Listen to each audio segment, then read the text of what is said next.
நானும் பாடினேன்.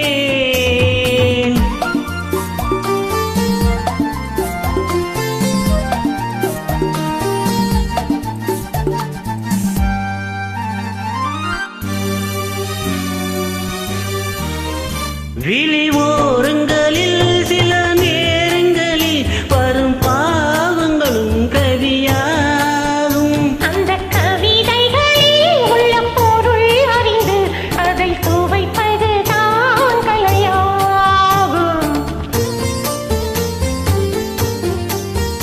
அந்த கலைகளிலும் பல பொதுமை உண்டு, அதை பழகுவதே பேரின்பம்.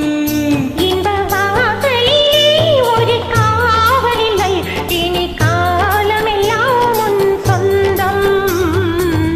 காதலின் பொன்வீதியில் காதலன் பண்பாடினான்.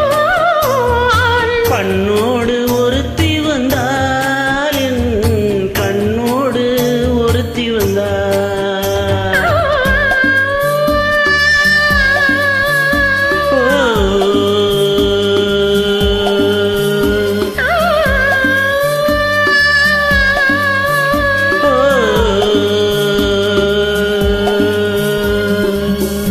நன்றி.